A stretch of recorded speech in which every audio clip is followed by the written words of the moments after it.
Hi friends, Mahabharatam అనగానే మనకు కౌరవులు పాండవుల మధ్య 18 రోజుల పాటు అతి భీకరంగా జరిగిన కురుక్షేత్ర యుద్ధమే గుర్తొస్తుంది.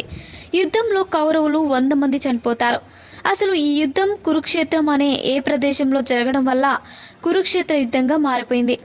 పథకం ప్రకారమే ధృతరాష్ట్రుడు కావాలని కురుక్షేత్ర ప్రాంతంలో జరగాలని నిర్ణయించాడు. ఈ విధంగా యుద్ధం కురుక్షేత్రంలో జరగడానికి గల కారణాలు ఏమిటి, ధృతరాష్ట్రుడు ఎందుకు ఆ స్థలాన్ని ఎంచుకున్నాడు అనే విషయాలు ఇక్కడ మనం తెలుసుకుందాం.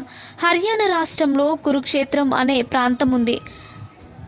పురాణాల ప్రకారం కురు అనే రాజు ఈ ప్రాంతానికి వచ్చాడు. ఈ ప్రాంతం చుట్టూ 8 నదులు ప్రవహించడం చూసిన ఆ రాజు తన బంగారు రథం నుంచి కిందకు దిగి ఒక నాగిలిని తయారు చేశాడు.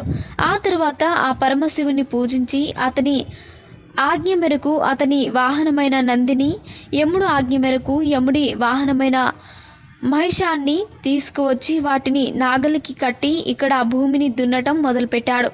అదే సమయంలో అక్కడికి వచ్చిన ఇంద్రదేవుడు కురురాజును ఉద్దేశించి ఏం చేస్తున్నావని అడగ్గా అందుకు రాజు సత్యము, దయ, క్షమ, దానము, స్వచ్ఛత, నిష్కమము, బ్రహ్మచర్యము, యోగము అనే 8 పంటలను పండించడానికి వ్యవసాయం చేస్తున్నానని తెలిపారు.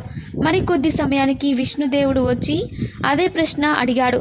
మరి విత్తనాలు నీలో ఉంటే అవి చూపించు అని విష్ణుదేవుడు అడగగా అందుకు కురురాజు తన శరీరాన్ని విష్ణుమూర్తికి అప్పగించడంతో తన సుదర్శన చక్రంతో ముక్కలుగా ఖండిస్తున్నప్పటికీ కురురాజు ఏమాత్రం అడ్డు చెప్పకపోవడం వల్ల విష్ణువు అతనిని మెచ్చుకొని ఏ వరం కావాలో కోరుకోమని అడిగాడు.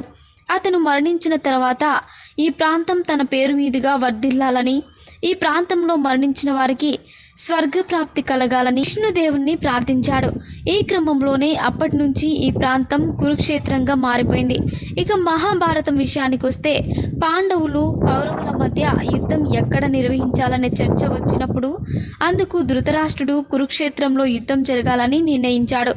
ధృతరాష్ట్రుడు ఈ విధంగా యుద్ధం ఆ ప్రాంతంలో నిర్ణయించడం వెనుక అసలు కారణం ఏమిటంటే ఎన్నో పాపాలను చేసిన కౌరవులు తప్పకుండా యుద్ధంలో మరణిస్తారు. మరణించిన అనంతరం వారికి స్వర్గప్రాప్తి కలగాలనే ఉద్దేశంతోనే యుద్ధాన్ని కురుక్షేత్రంలో నిర్ణయించాడని పురాణాలు చెబుతున్నాయి. మరిన్ని ఇంట్రెస్టింగ్ అప్డేట్స్ కోసం మా ఛానల్ని సబ్స్క్రైబ్ చేసుకోండి.